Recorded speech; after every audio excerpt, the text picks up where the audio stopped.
أعوذ بالله من الشيطان الرجيم. بسم الله الرحمن الرحيم. تبارك الذي بيده الملك وهو على كل شيء قدير.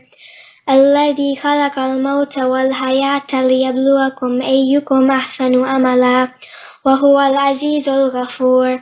الذي خلق 7 سماوات طباقا ما ترى في خلق الرحمن من تفاوت فارجع البصر هل ترى من فتور ثم ارجع البصر كرتين ينقلب إليك البصر خاسئا وهو حسير. ولقد زينا السماء الدنيا بمصابيح وجعلناها رجوما للشياطين وأعتدنا لهم عذاب السعير. وللذين كفروا بربهم عذاب جهنم وبئس المصير. إذا ألقوا فيها سمعوا لها شهيقا وهي تفور تكاد تميز من الغيظ كلما ألقي فيها فوج سألهم خزنتها ألم يأتكم نذير قالوا بلى قد جاءنا نذير فكذبنا وقلنا ما نزل الله من شيء إن أنتم إلا في ضلال كبير. وقالوا لو كنا نسمع أو نعقل ما كنا في أصحاب السعير فاعترفوا بذنبهم فسحقا لأصحاب السعير. إن الذين يخشون ربهم بالغيب لهم مغفرة وأجر كبير. وأسروا قولكم أو اجهروا به إنه عليم بذات الصدور. ألا يعلم من خلق وهو اللطيف الخبير. هو الذي جعل لكم الأرض ذلولا فامشوا في مناكبها وكلوا من رزقه وإليه النشور. أأمنتم من في السماء أن يخسف بكم الأرض فإذا هي تمور أم أمنتم من في السماء أن يرسل عليكم حاصبا فستعلمون كيف نذير. ولقد كذب الذين من قبلهم فكيف كان نكير. أولم يروا إلى الطير فوقهم صافات ويقبضن ما يمسكهن إلا الرحمن إنه بكل شيء بصير. أمن هذا الذي هو جند لكم ينصركم من دون الرحمن إن الكافرون إلا في غرور. أمن هذا الذي يرزقكم إن أمسك رزقه بل لجوا في عتو ونفور. أفمن يمشي مكبا على وجهه أهدى أمن يمشي سويا على صراط مستقيم. قل هو الذي أنشأكم وجعل لكم السمع والأبصار والأفئدة قليلا ما تشكرون. قل هو الذي ذرأكم في الأرض وإليه تحشرون.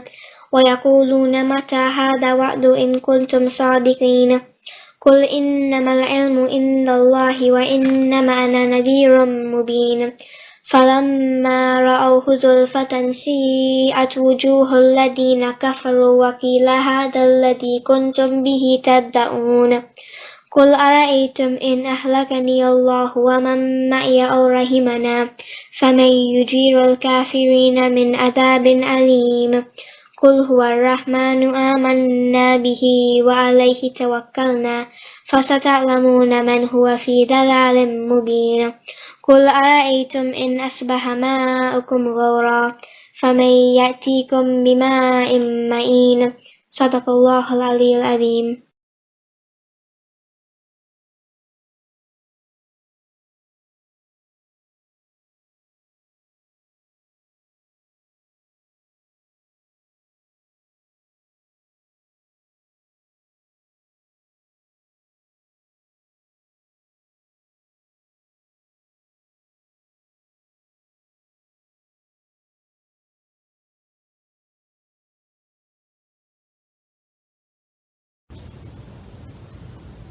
أعوذ بالله من الشيطان الرجيم بسم الله الرحمن الرحيم لم يكن الذين كفروا من أهل الكتاب والمشركين منفكين حتى تأتيهم البينة رسول من الله يتلو صحفا مطهرة فيها كتب قيمة وما تفرق الذين أوتوا الكتاب إلا من بعد ما جاءتهم البينة وما أمروا إلا ليعبدوا الله مخلصين له الدين حنفاء ويقيموا الصلاة ويؤتوا الزكاة وذلك دينهم قيما إن الذين كفروا من أهل الكتاب والمشركين في نار جهنم خالدين فيها أولئك هم شر البرية إن الذين آمنوا وعملوا الصالحات أولئك هم خير البرية جزاؤهم عند ربهم جنات عدن تجري من تحتها الأنهار خالدين فيها أبدا رضي الله عنه ورضوا عنه ذلك لمن خشي ربه صدق الله العلي العظيم.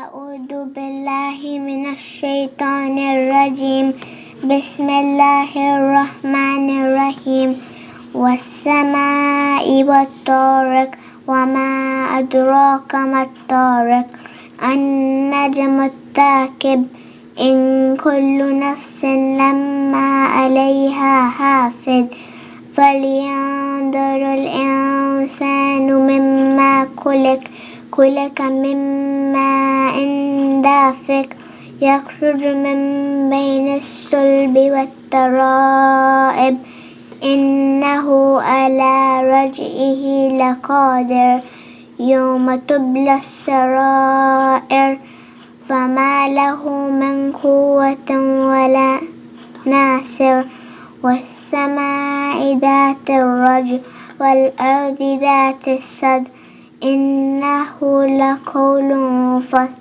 وما هو بالهزل إنهم يكيدون كيدا وأكيد كيدا فمهل الكافرين أمهلهم رويدا صدق الله العلي العظيم.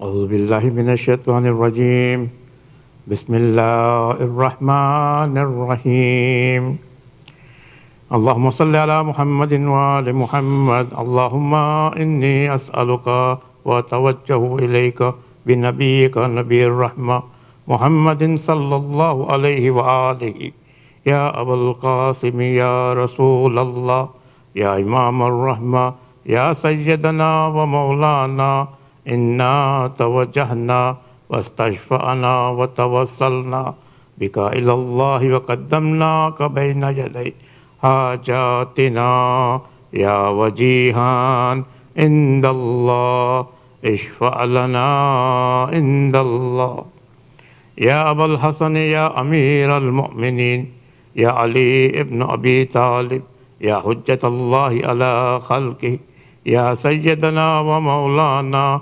إنا توجهنا واستشفعنا وتوسلنا بك إلى الله وقدمناك بين يدي حاجاتنا يا وجيها عند الله اشفع لنا عند الله يا فاطمة الزهراء يا بنت محمد يا قرة عين الرسول يا سيدتنا ومولاتنا إنا توجهنا واستشفعنا وتوسلنا بك إلى الله وقدمناك بين يدي حاجاتنا يا وجيهة عند الله اشفع لنا عند الله يا أبا محمد يا حسن بن علي أيها المجتبى يا ابن رسول الله يا حجة الله على خلقه يا سيدنا ومولانا إنا توجهنا واستشفعنا وتوسلنا بك إلى الله وقدمناك بين يدي حاجاتنا يا وجيها عند الله اشفع لنا عند الله يا أبا عبد الله يا حسين بن علي أيها الشهيد يا ابن رسول الله يا حجة الله على خلقه يا سيدنا ومولانا إنا توجهنا واستشفعنا وتوسلنا بك إلى الله وقدمناك بين يدي حاجاتنا يا وجيها عند الله اشفع لنا عند الله يا أبا الحسن يا علي بن الحسين يا زين العابدين يا ابن رسول الله يا حجة الله على خلقه يا سيدنا ومولانا إنا توجهنا واستشفعنا وتوسلنا بك إلى الله وقدمناك بين يدي حاجاتنا يا وجيها عند الله اشفع لنا عند الله يا أبا جعفر يا محمد بن علي أيها الباكر يا ابن رسول الله يا حجة الله على خلقه يا سيدنا ومولانا إنا توجهنا واستشفعنا وتوسلنا بك إلى الله وقدمناك بين يدي حاجاتنا يا وجيها عند الله اشفع لنا عند الله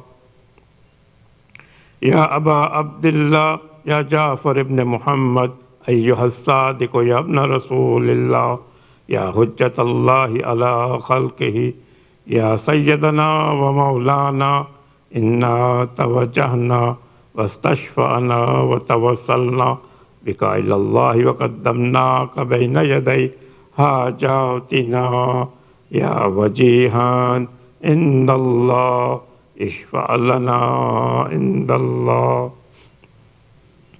يا أبا الحسن يا موسى بن جعفر أيها القاسم يا ابن رسول الله يا حجة الله على خلقه يا سيدنا ومولانا إنا توجهنا واستشفعنا وتوسلنا بك إلى الله وقدمناك بين يدي حاجاتنا يا وجيها عند الله اشفع لنا عند الله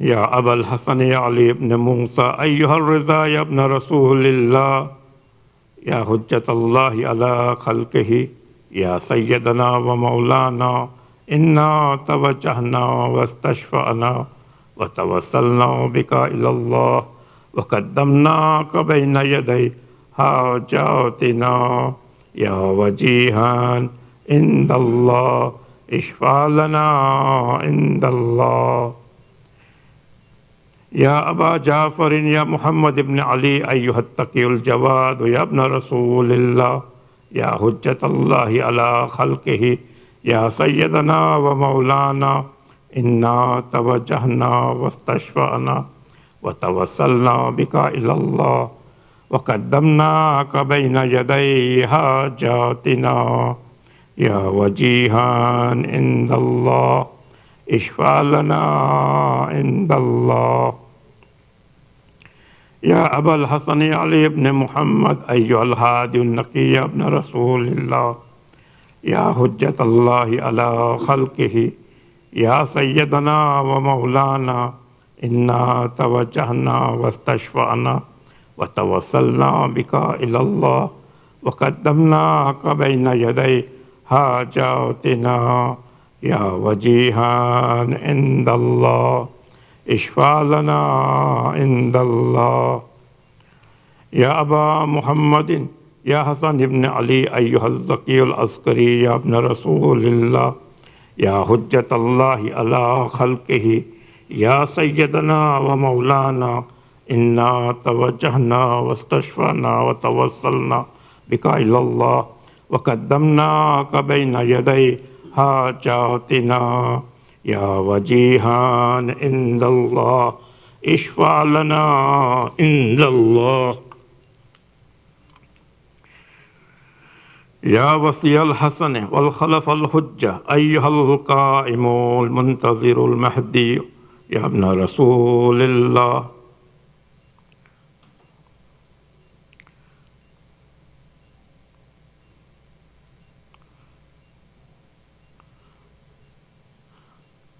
حجة الله على خلقه يا سيدنا ومولانا إنا توجهنا واستشفعنا وتوسلنا بك إلى الله وقدمناك بين يدي حاجاتنا يا وجيها عند الله اشفع لنا عند الله يا وصي الحسن والخلف الحجة أيها القائم المنتظر المهدي يا ابن رسول الله يا حجة الله على خلقه يا سيدنا ومولانا إنا توجهنا واستشفعنا وتوسلنا بك إلى الله وقدمناك بين يدي حاجاتنا يا وجيها عند الله اشفع لنا عند الله يا وجيها عند الله اشفع لنا عند الله يا وجيها عند الله اشفع لنا عند الله حاجات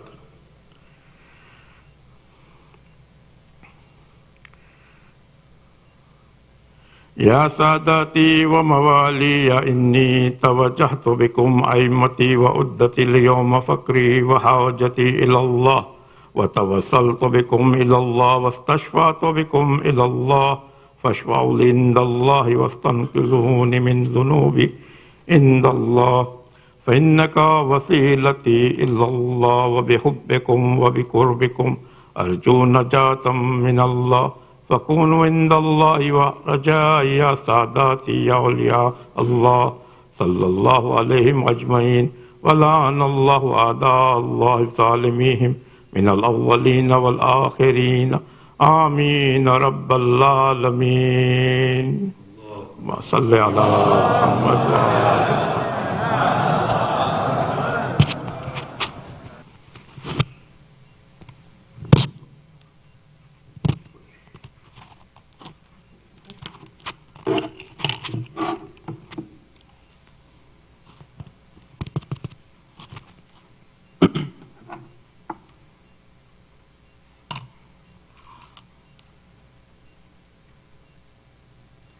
شہنشاہ کائنات امام زمانہ صلوات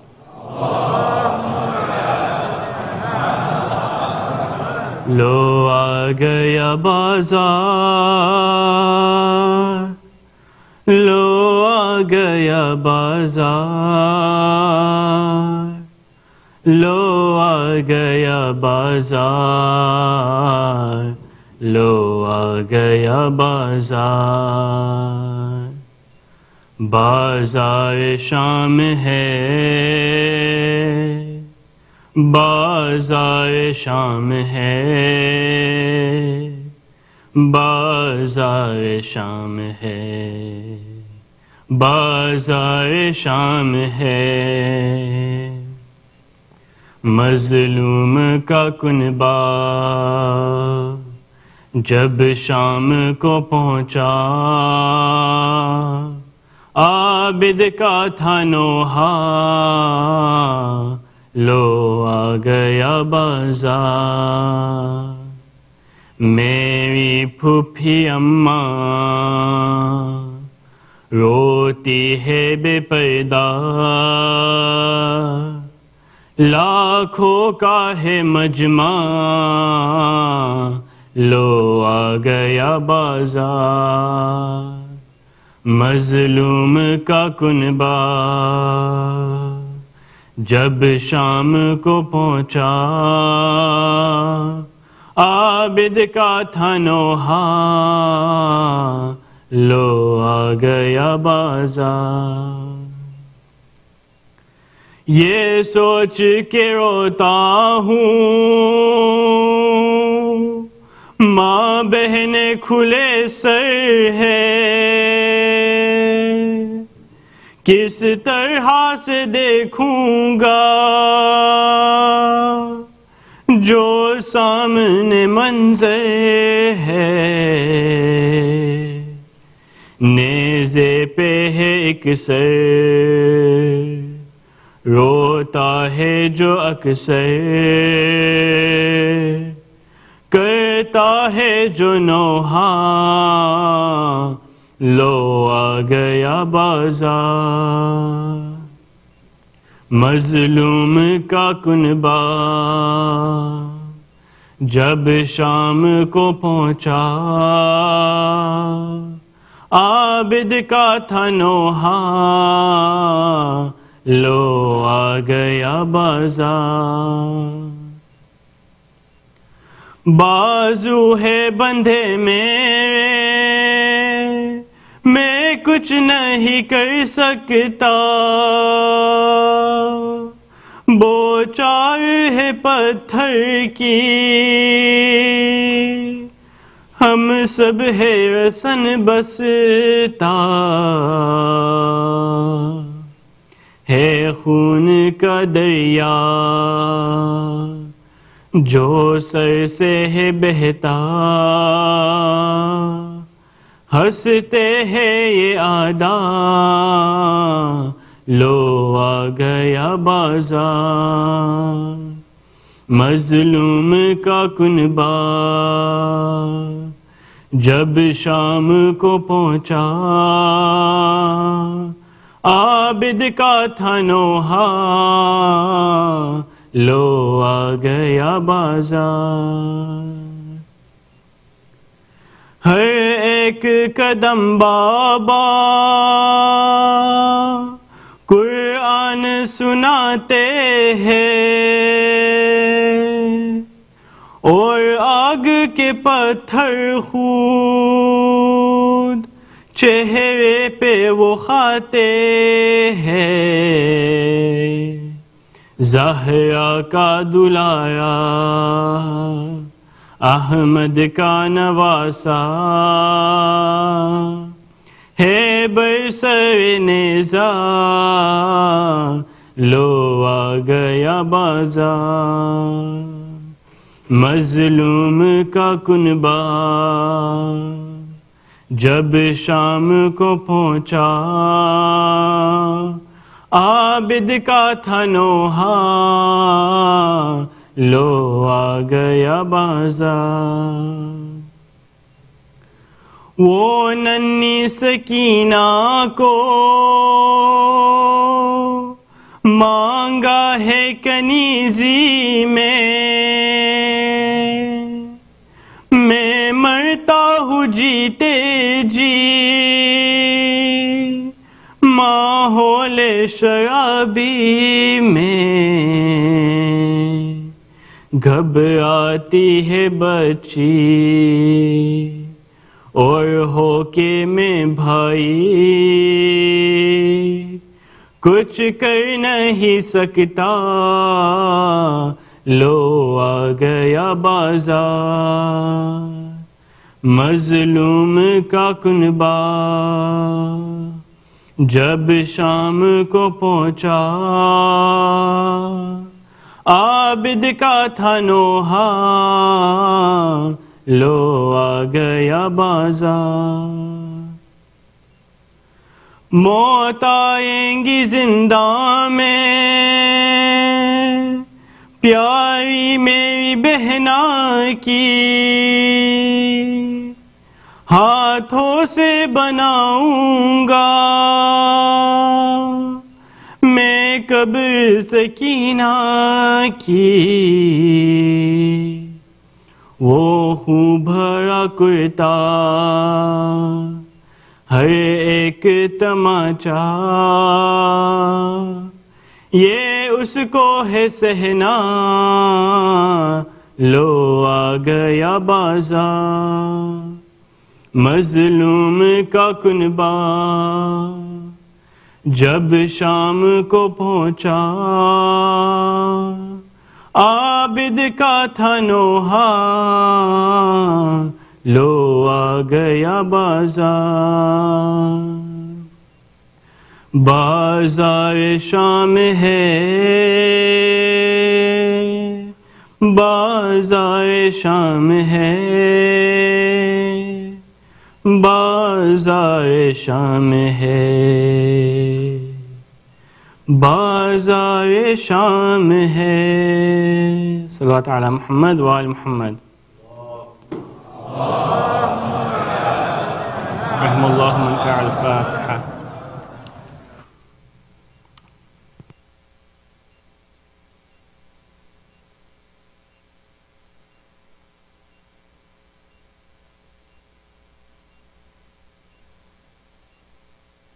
Rahim, Sayyid Hasan Rizvi, my elders, brothers, sisters in Iman, Assalamu alaikum wa rahmatullahi wa barakatuh.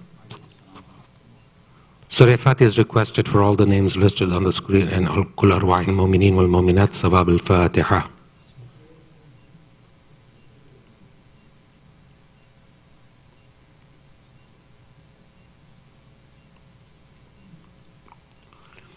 Ayat Ma Yajibun is requested for all the names listed on the screen and whoever is in need of it here and elsewhere.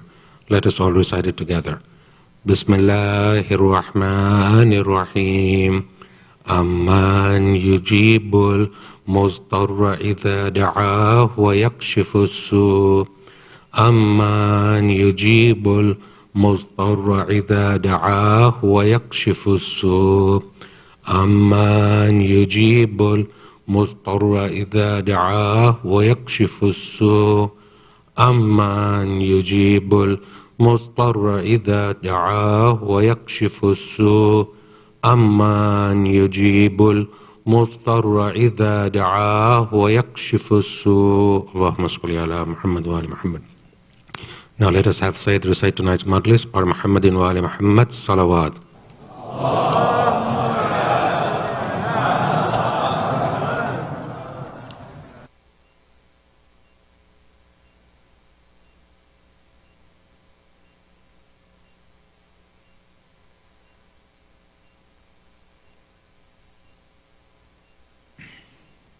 أعوذ بالله السميع العليم من الشيطان اللعين الرجيم بسم الله الرحمن الرحيم وبه نستعين لا حول ولا قوة إلا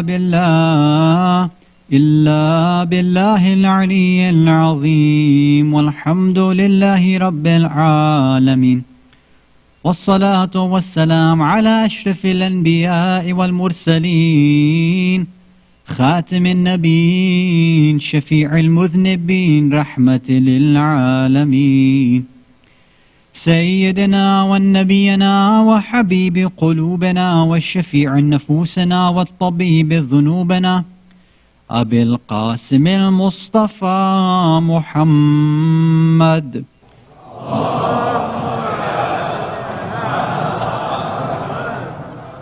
والصلاة والسلام والتحية والإكرام على أهل بيته الطيبين الطاهرين المعصومين المظلومين المنتجبين المكرمين الخيرين الفاضلين السيدين الصادقين لسيما بقية الله في الأرضين روحي وأرواح العالمين للتراب مقدمه الفداء واللعنة الله على أعدائهم أجمعين من الأولين والآخرين إلى قيام يوم الدين أما بعد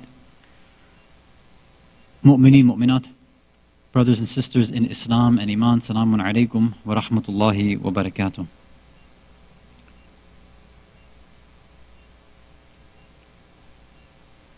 The past few sessions we've been taking a deeper look at the topic of truth, authenticity, honesty, and specifically about self-authenticity, being true to oneself, being honest with oneself, and recognizing and understanding our true divine nature, our fitrah.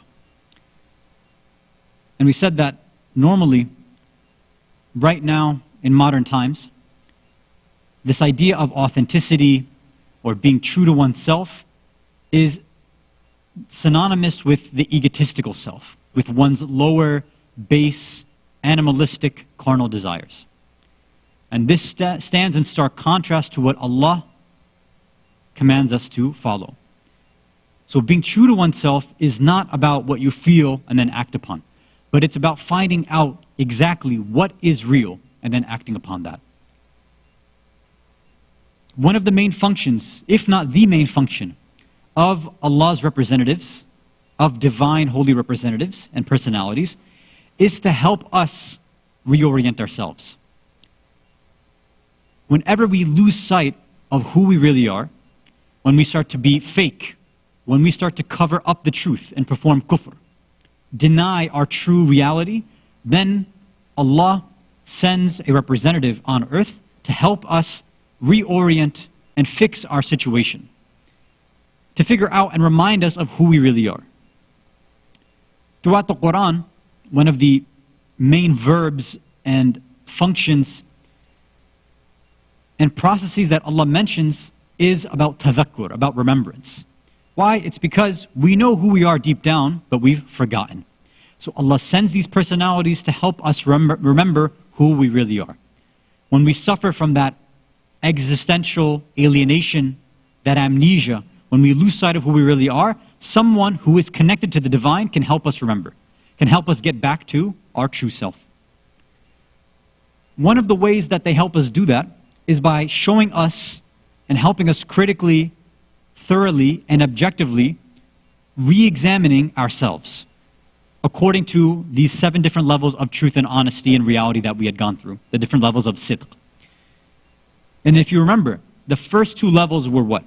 Was when we had sidq fil i'tiqad, meaning a person is true and honest in their belief system. Not to what they believe, but their beliefs need to be in line with what is real. And then second level, once a person recognizes what is real, what is true, once their beliefs are in harmony with how reality actually is, then they can move to the second level and authentically, honestly, truly, really manifest that. What they do, what they say, how they approach life, how they show themselves, how they express and manifest their qualities, needs to be in line with their true, real belief system. These holy personalities have come and done that. They've given us the theoretical tools to help us figure out what is true and real, and then they've shown us how to practically express and manifest this truth and reality. And this applies to every single one of the holy personalities that exist, from time immemorial up until this day. So this applies not only to the prophets, not only to the imams, but also those whom we have seen throughout history have gained this special status, either directly being representatives or appointed by the prophets, or being acknowledged by the ma'sumin and the holy imams. And of course, one of those personalities whom we are gathering for tonight and commemorating her Shahada is none other than Bibi Fatima al-Masuma of Qum bint Musa ibn Ja'far alayhim as-salatu was-salam. Allahumma salli ala Muhammad.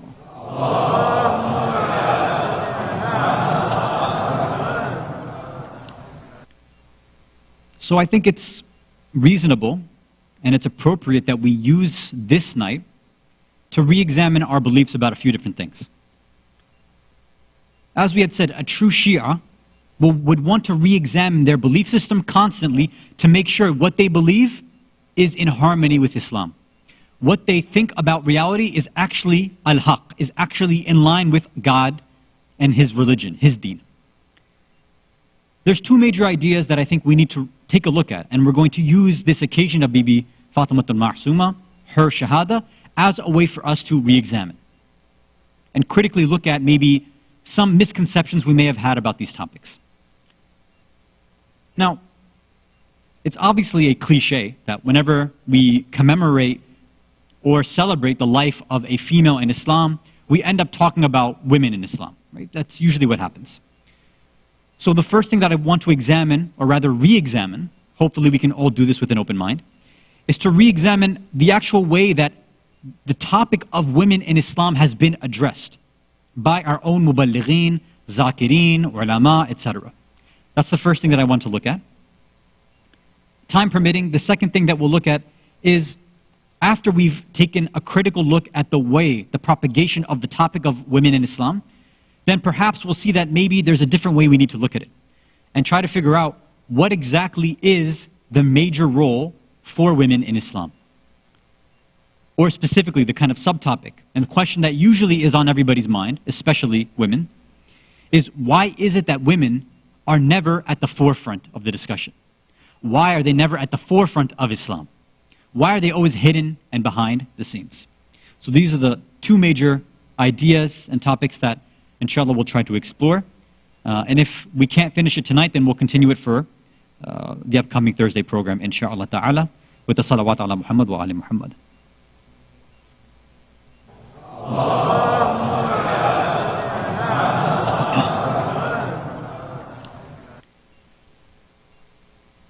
Now, we hear this heading and title of women in Islam a lot, right?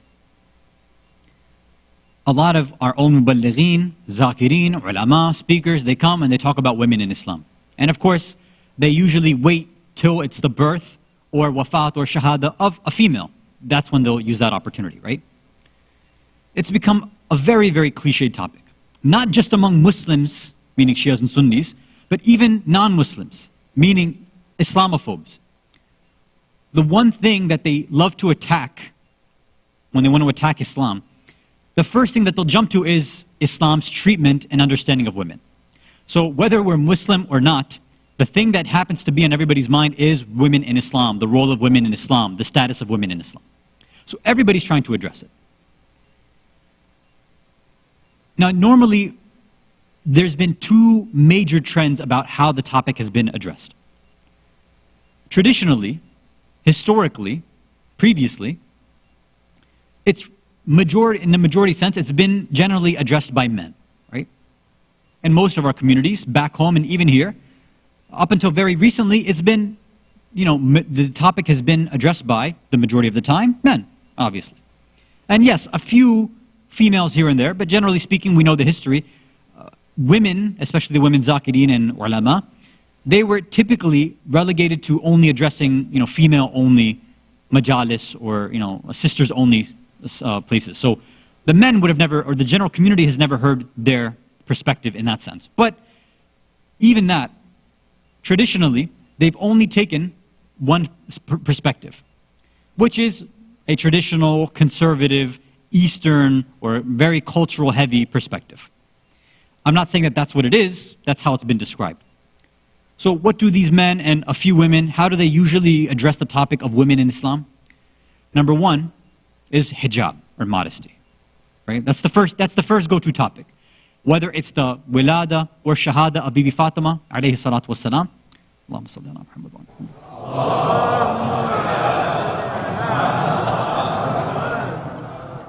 Usually you'll hear either the male or female say, let's talk about the hijab of Fatima. Let's talk about the modesty of Fatima. Right? So that is their typical go-to topic. Some would try to reply to the Islamophobes, the enemies of Islam, or the objectors and critics of Islam, who would say, no, women are oppressed, they're not equal, Islam is a misogynistic, chauvinistic religion. So a lot of these men and women would come and try to, counter and respond, be very defensive about their approach and say, no, women are equal.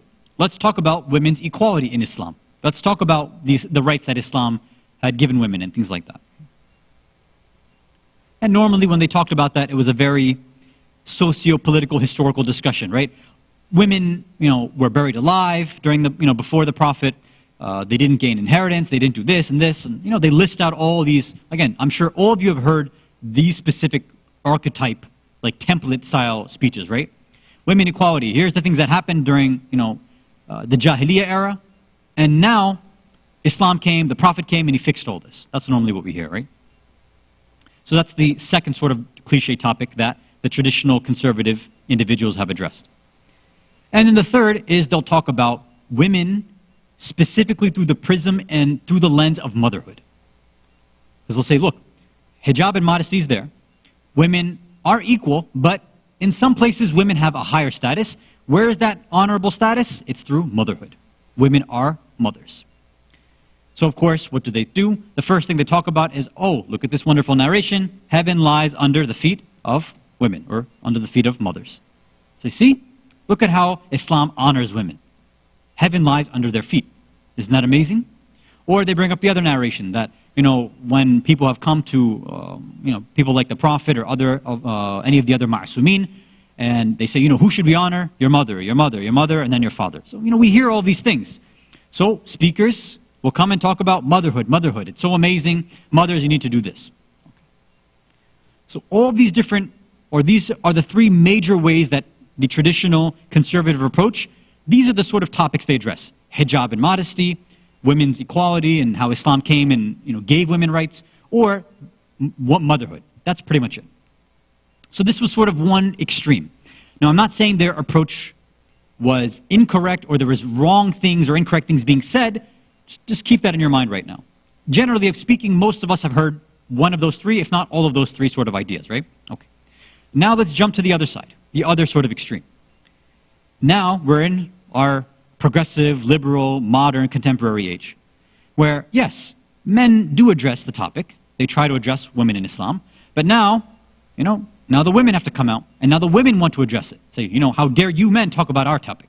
We women, now we're out here, we've got agency, we're going to come and talk about it. Whether they've been trained in Islamic studies or House of Studies or not, women are going to come and talk about it because, well, they're going to say, I'm a woman, I have the right. Sure, no problem. So the women will come and address it. So now you have a huge amount of women, although some of you would probably argue that not enough women, whatever. It's more than before, right? So you have a lot of women, and now more men, I'd say. But the approach that these men and women are taking are much different to the previous approach. And the main sort of ideas that they employ, the main sort of ideas that they express are what? Female empowerment, through Islam, obviously. Female independence, given by Islam. The role of how women are not hidden, but they're active, right? The outward female role, active role in Islam. Or this idea of feminism through Islam, or feminism through the lens of these holy female personalities in Islamic history. So, empowerment, independence, activism, freedom, feminism, all these buzzwords, these keywords. And, they try to find their evidence in history to prove their point. You want to see female empowerment and independence and activism and true feminism? Look at Bibi Khadija, alayha salam. What do you see? Business owner. She ran and owned her own business. See? So women, you need to go out and you need to go follow in those exact same footsteps. Then you have the next example, which is Bibi Fatima, alayhi salatu wassalam. Allahumma salli ala Muhammad.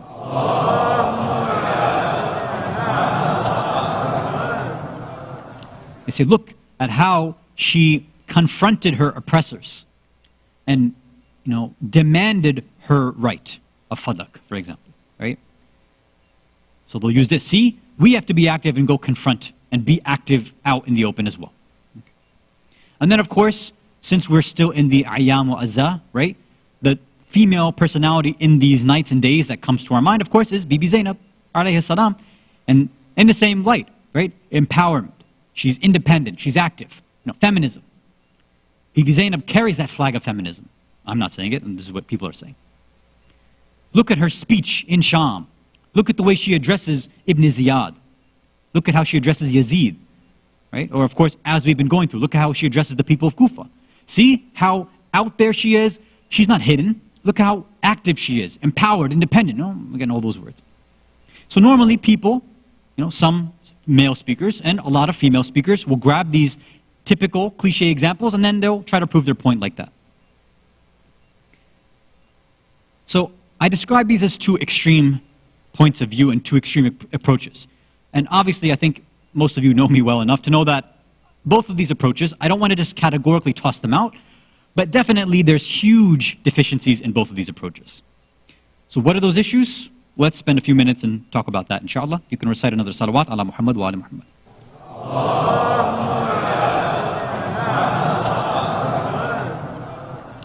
Through both, whether you want to call it a right-wing conservative approach and the left-wing liberal approach, whatever terms and phrases and categories you want to put them in, it doesn't really matter.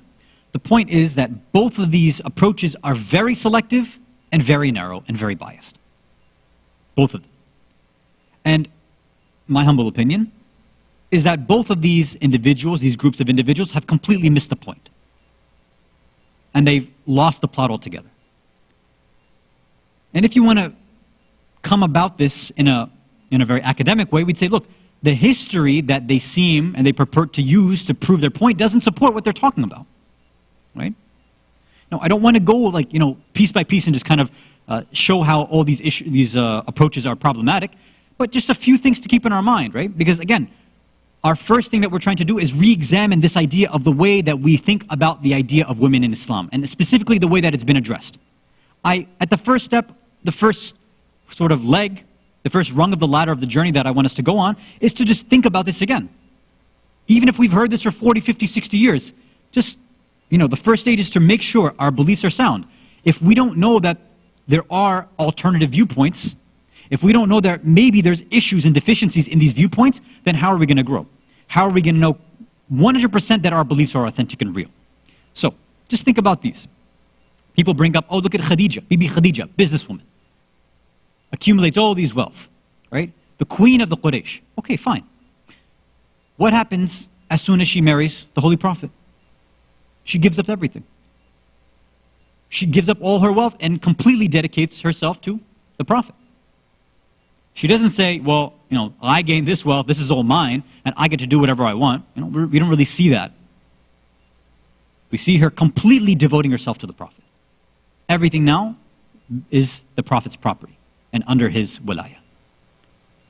Bibi Fatima, right? The example. Oh, look at her going out in the open, confronting her oppressors. Okay, fine. We can say that, yes, she did go out and, ask for her rights. But is this the majority of her life? Was she out in the open every single day? Wasn't this only happening because she was forced to? Because none of the other people in Medina were actually defending her? She was forced to. Where else do we see this? What about the other narrations that talk about her saying that no, she wants to remain hidden. She doesn't want to come out in the open. What are we supposed to do with that? Or when we talk about the Masa'ib of al-Masa'ib, that when she is taken from Karbala to Kufa, what do we hear in the Masa'ib constantly? That when she was younger, whenever she would come to visit her father in Kufa, they would wait till nighttime until she was hidden by the night. Then she would come through, so that she wouldn't be out in the open in front of people. But what does Ibn Ziyad tell Umar ibn Sa'd to do? According to some historians, wait until daytime, camp outside of Kufa, the walls of Kufa at night, wait until daytime and then bring her through. Bring them through. Bring all the women through so that people can see them. And this is what we hear in the Masa'ib, that they've never been seen before. This is what was strange to them. That's why many people didn't even know who she was. They said, we've never seen her like this. We've never seen her open and sort of, what's the word I want to use? Without the sort of niqab and chador and the khimar that she was used to, having. So this was strange for people to see them paraded around like prisoners. So yes, she gave her speech in Kufa, in Ibn Ziyad's palace, and Sham, in Yazid's palace. But was this the norm? It doesn't seem like that's the case. So why is it that we want to take our selective, biased approaches to what we already believe about, let's say, a certain level of hijab or modesty, or a certain level of equality about women, or motherhood only being the important trait for women. Why is it on the other side we talk about empowerment or independence or activism and feminism? All of these things which we don't hear through the mouths and through the words of the holy personalities themselves.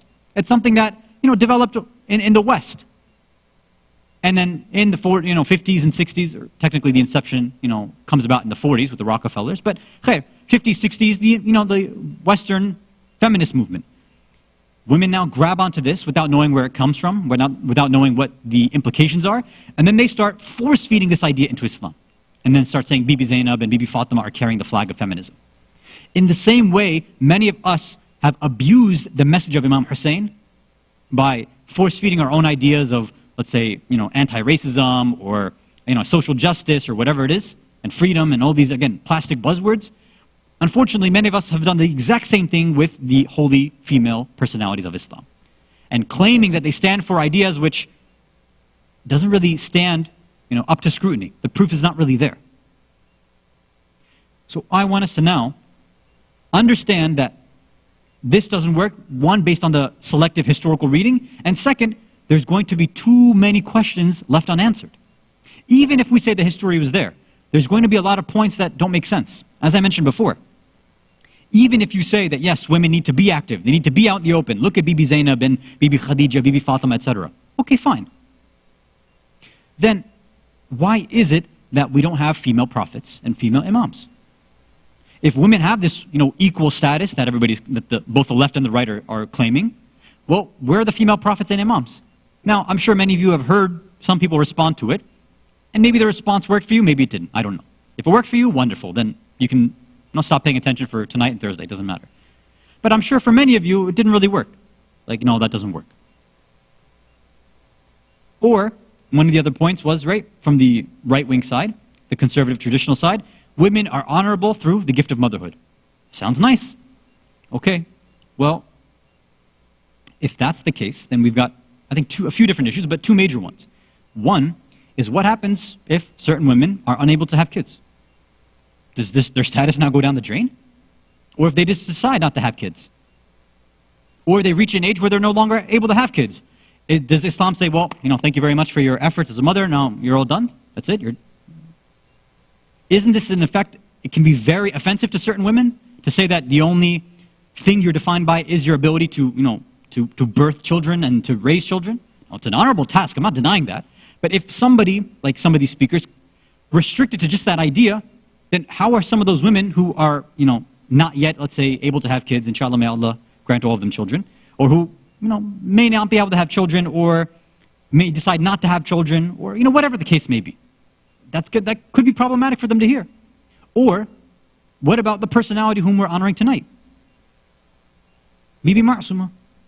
Not only was she not a mother, she's not even married. So even if somebody wants to say, fine, okay, not motherhood, but they can express those qualities through being a good wife. Okay, that sounds nice, but she's not married. The majority of historians say she was never married. That's going to be a problem, isn't it? If a lot of your qualities as a female is not going to be through motherhood, fine, as a wife. Okay, well, she's not married then. So where is she going to be manifesting these wonderful qualities you're talking about? If that's the only outlet that women have, then she has neither. She wasn't a businesswoman. She didn't give any famous speeches, at least that we have recorded. Right? I've tried to look. I haven't seen any famous khutbahs that we can go and talk about. There's nothing like that there. There are some ahadith, which inshallah maybe on Thursday night we'll talk more about. But otherwise, what are we going to say? How can we say heaven lies under her feet? She's got no kids. What are we saying here? These traditional, even liberal approaches, all these approaches are going to cause major, major issues.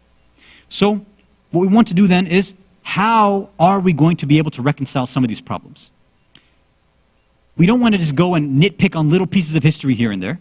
We want to try to be as exhaustive and extensive as possible, taking a look at all the different lives of the female holy personalities in Islam throughout history, not just one or two or three of them, and try to see, is there some sort of commonality between all of them, not just one or two, but all of them, that seems to express some higher level principle. something deeper, something that maybe we might have overlooked. So this will require that we take a more meta-analysis, right? If we take a look at the lives of some of the most famous women in Islamic history, then perhaps we will understand the real Islamic obligation for women, the real Islamic duty for women.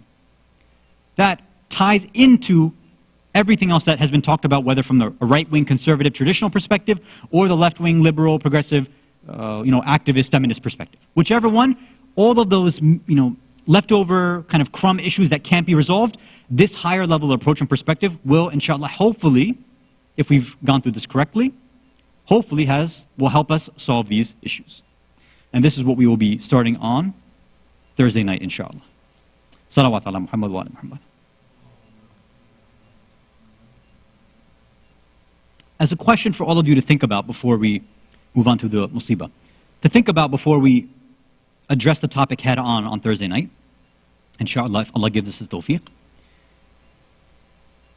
If the pressing question in our mind is, why are women throughout history hidden and behind the scenes, behind the curtains, and then men are always the ones at the forefront, why is that the case? Why is it that it seems like men are the important ones, men are the active ones, and women are not? That's why they're kind of tossed behind the scenes. Why is it the case? Think about that. Think about some real-life examples of how things have worked now, how things have played themselves out back home from where we come from, and see if you can draw any sort of analogies yourself. Talk about it with your family, see if you have any different ideas and opinions, and inshallah, I can't discuss it with you obviously, but think about it. You feel free to share your thoughts on Slido, and then I'll take a look at those, and maybe we can bring some of those in the beginning of the lecture on Thursday night, inshallah. One more salawat ala Muhammad wa ala Muhammad.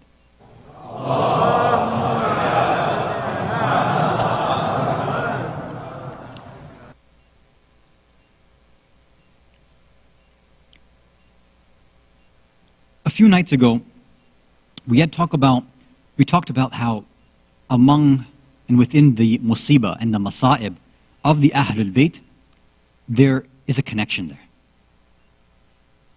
A connection lies between all of the members of the Ahlul Bayt. Whether it's the Prophet himself, whether it's the Imams, or whether it's their relatives. They inherit knowledge. They inherit wisdom. They inherit sometimes even physical items. One thing that we also see is that they seem to also inherit the bala, the musibah. It's interesting. It's almost as if there seems to be this sort of, in a sense, a competition. A competition between the members of the Ahlul Bayt to see which of us can have a greater musibah. Which of us can go through more trials? Which of us can feel the pain and the torture and the gham of all the other members of the Ahlul Bayt? And we talked about this on some of the other nights, how we see individuals trying to almost recreate and have a reenactment of the masa'ib of other previous members of the Ahlul Bayt. And it's almost as if we see this with Fatima al-Masuma as well.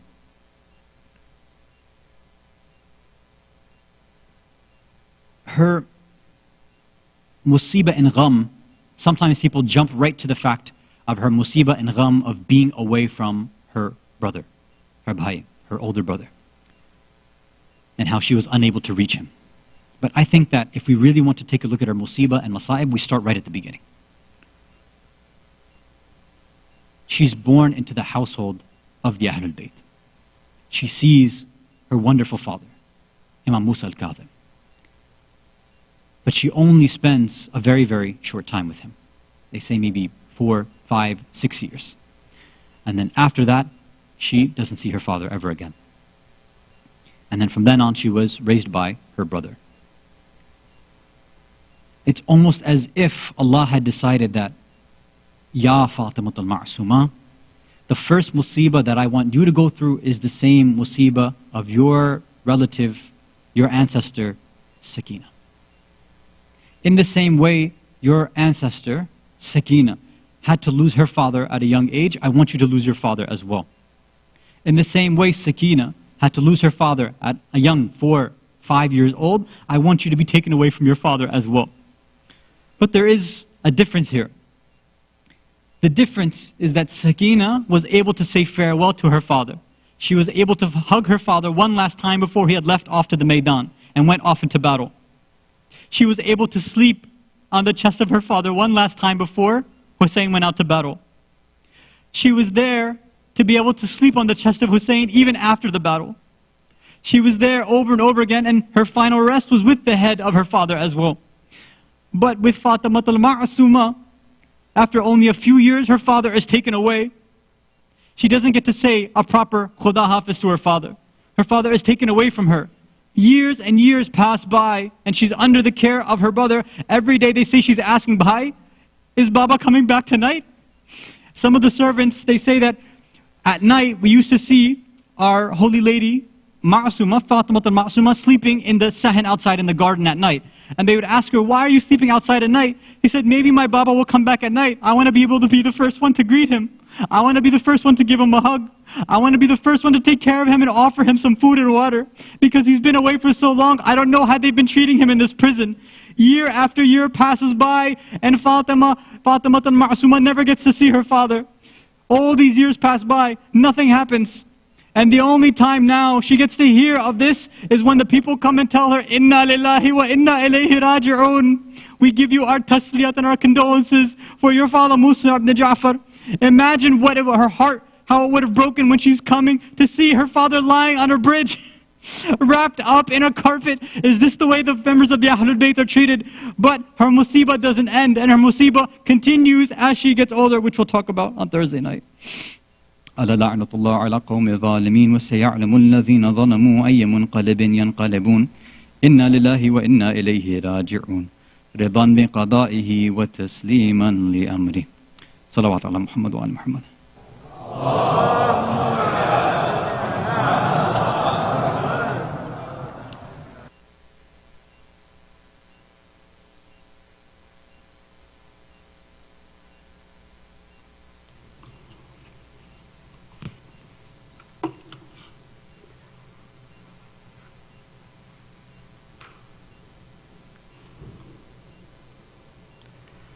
نانا نبی دادا علی دادی تیری خیر النساء المداد مولا رضا المداد مولا رضا المداد مولا رضا المدد مولا رضا تو ہے مسیحا ہے جہاں شاہ خراساں ہے لقب یوں ہر فرشتہ روزے پر آتا ہے تیرے بادب ہاں رد نہیں ہوتی تیرے روزے پہ کوئی بھی دعا نانا نبی دادا علی دادی تیری خیر النساء المدد مولا رضا المدد مولا رضا المدد مولا رضا المدد مولا رضا ہے ضامن آہ بھی تو گل بھی ہے تو خوشبو بھی تو ہے پہنچتا ہر آنکھ سے گرتے ہوئے آنسو بھی تو تیری عطائیں دیکھ کر دشمن کو بھی کہنا پڑا نانا نبی دادا علی دادی تیری خیر النساء المدد مولا رضا المدد مولا رضا المدد مولا رضا المدد مولا رضا بینائی بھی دیتا ہے تو گویا ہی بھی دیتا ہے تو مانگے اگر تجھ سے کوئی دانائی بھی دیتا ہے تو بھی تو باب علم ہے تو بھی تو ہے مشکل خشا نانا نبی دادا علی دادی تیری خیر النساء المداد مولا رضا المداد مولا رضا المداد مولا رضا المداد مولا رضا تیری کرامات نظر شب ہو کہ ہو وقت سحر کہتا ہے ہر ظاہر تیرا روزے کی جالی چوم کر مشہد مقدس ہو گیا تو نے جو کر دیا اذان نانا نبی دادا علی دادی تیرے خیر النساء المداد مولا رضا المداد مولا رضا المداد مولا رضا المداد مولا رضا روزے سے تیرے دور ہے ہم تو بہت مجبور ہیں آنکھوں سے آنسو ہے رواں دل بھی غموں سے چور ہے تجھ سے کہیں گے حال دل اذن زیارت کر عطا نانا نبی دادا علی دادی تیرے خیر النساء المداد مولا رضا المداد مولا رضا المداد مولا رضا المداد مولا رضا تیرے ہی دسترخوان پر ہوتا ہے جنت کا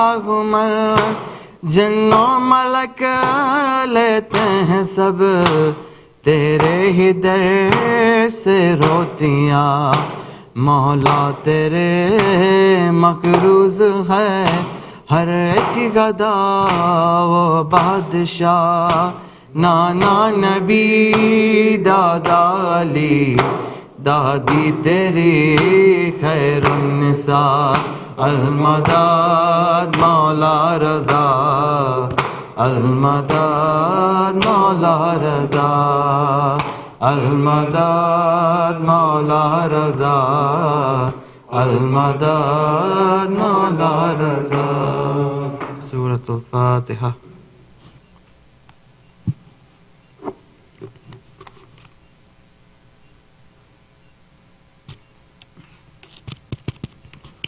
دعائے فرج بسم اللہ الرحمن الرحیم اللہم کل ولیک الحجة ابن الحسن صلواتك عليه وعلى آبائه في هذه الساعة وفي كل ساعة وليا وحافظا وقائدا وناصرا ودليلا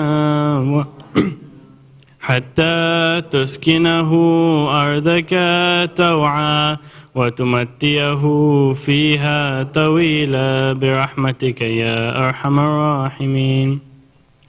السلام عليك يا رسول الله، السلام عليك يا أمير المؤمنين، السلام عليك يا فاطمة الزهراء سيدة نساء العالمين، السلام عليك يا حسن المجتبى، السلام عليك يا خديجة الكبرى، السلام عليك يا أبا عبد الله، وعلى الأرواح التي حلت بفنائك، عليكم مني جميعا سلام الله أبدا ما بكيت وبكي الليل والنهار، ولا جعله الله الآخر لحد مني لزيارتكم. السلام على الحسين وعلى علي بن الحسين وعلى أولاد الحسين وعلى أصحاب الحسين وعلى أخيك العباس وأختك زينب وبنتك سكينة جميعا ورحمة الله وبركاته. السلام عليكم يا أئمة المسلمين علي بن الحسين ومحمد بن علي وجعفر بن محمد وموسى بن جعفر وعلي بن موسى ومحمد بن علي وعلي بن محمد والحسن بن علي جميعا ورحمة الله وبركاته. السلام عليك يا مولانا يا صاحب العصر والزمان سيدي الأمان الأمان الأمان. السلام عليك يا شريك القرآن. السلام عليك يا كعبة الإيمان. السلام عليك يا إمام الإنس والجان. عجل الله تعالى فرجك وسهل الله مخرجك وظهورك ورحمة الله وبركاته.